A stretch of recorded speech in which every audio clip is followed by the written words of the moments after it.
Special guest, the renowned French economist Thomas Piketty, who's live in Paris tonight. Would you please make him feel welcome?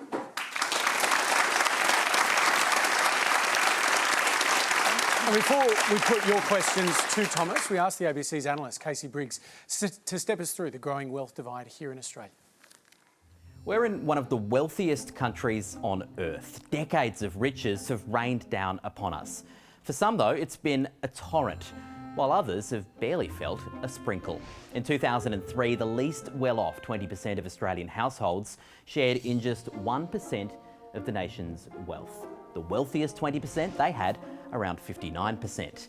And in the years since to 2017, our economy grew and we collectively made it rain. The spoils just didn't fall evenly across the country. In 2017 dollars, there were 2,000 extra bucks per house in these households. $1.3 million for these ones. In those years, these houses grew their average wealth by 6%, and these by 68%. And that was all before a massive economy-changing event in 2020. You may have heard of it. If you work in an occupation that tends to pay less, it's far more likely you were one of the many newly jobless last year. Before the pandemic, hospitality staff made up about 2.5% of all Australian workers. But the industry shrank more than half and made up about 1/5 of all the layoffs from February to May. Most of them waiters, bartenders, baristas. Retail workers saw their industry shrink by 13%, and those, by the way, are both occupations dominated by women. Workers on higher incomes didn't take much of a hit at all.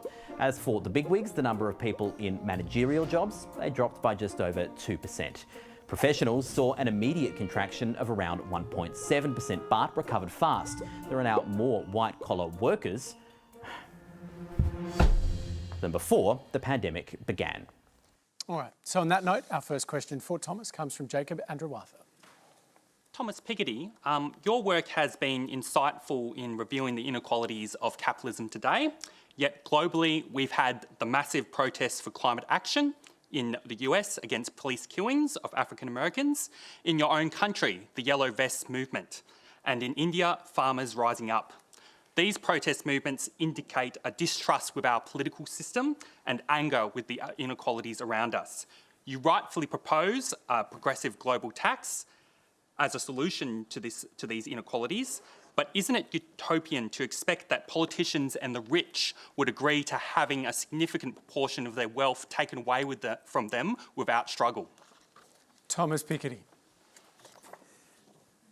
Yeah, well, they don't need to agree. If you look at history, the movement toward more equality has always been a fight. And I think, this fight has to continue, regarding many dimensions of inequality.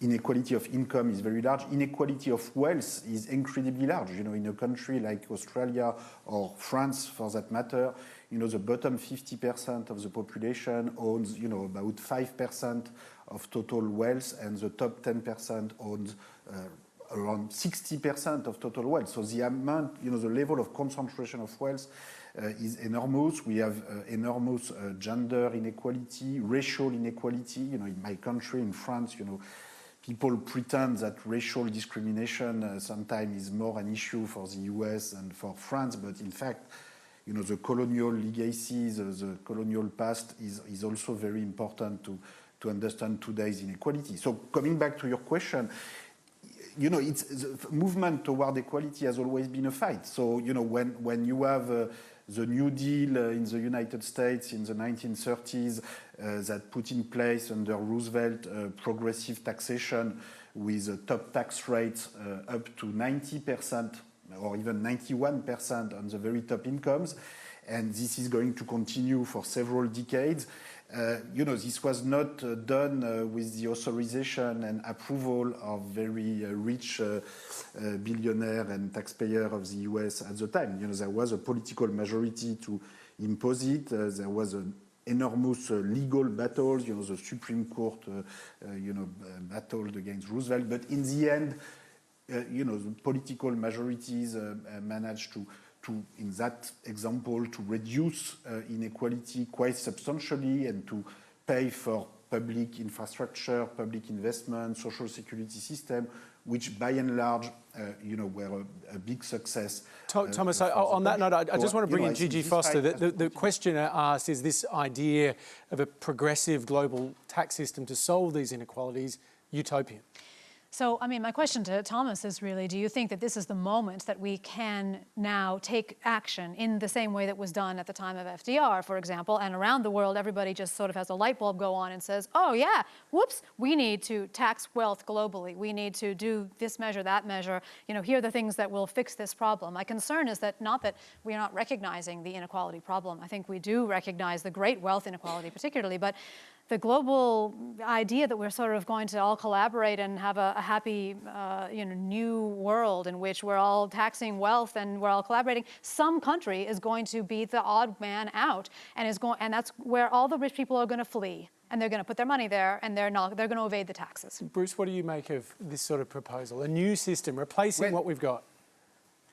I think we. I think. We need to. In some cases, we need to Let's change just hear from indeed Bruce as a response to international that legal first. system. I don't think these things can be solved politically without the will of the people. And the will of the people is a moral decision we all have to make. And until we make a moral decision, like any decent 8-year-old would make, and say that inequality is unfair, then we're not going to go there.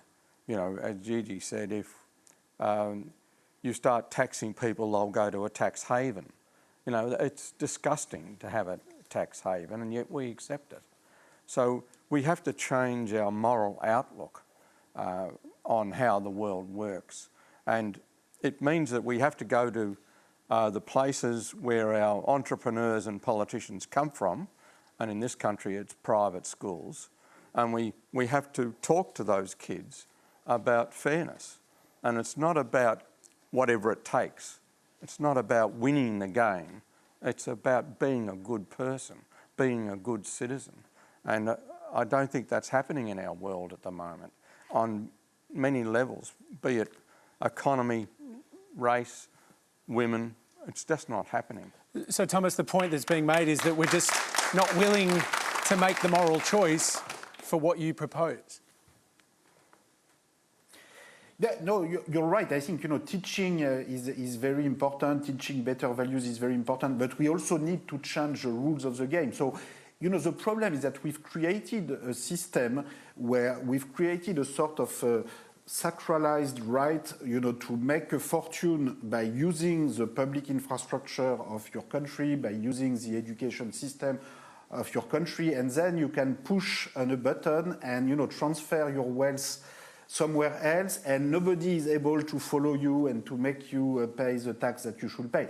But this system has been man-made. It has been created by a very sophisticated international treaties, and then 20 years, 30 years later, we come and say, oh, too bad, we don't know where the rich are, we can't tax them, so we're going to have to tax you, the immobile people, the middle class, the lower middle class. But of course, these people are very unhappy with this statement. So what we need to do is to change, in particular, the international treaties on free capital flows without any taxation, regulation, coordination.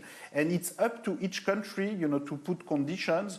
We've started to see OECD discussion about automatic transmission of information, about who owns what, where, but this is still, very much an informal discussion. We need each country to put condition and to say, I don't want, that kind of system which in effect implies that the tax burden is always going to fall back on the middle class and lower middle class, and which make people hate globalization the way it is. So it's really up to you to change these international agreements.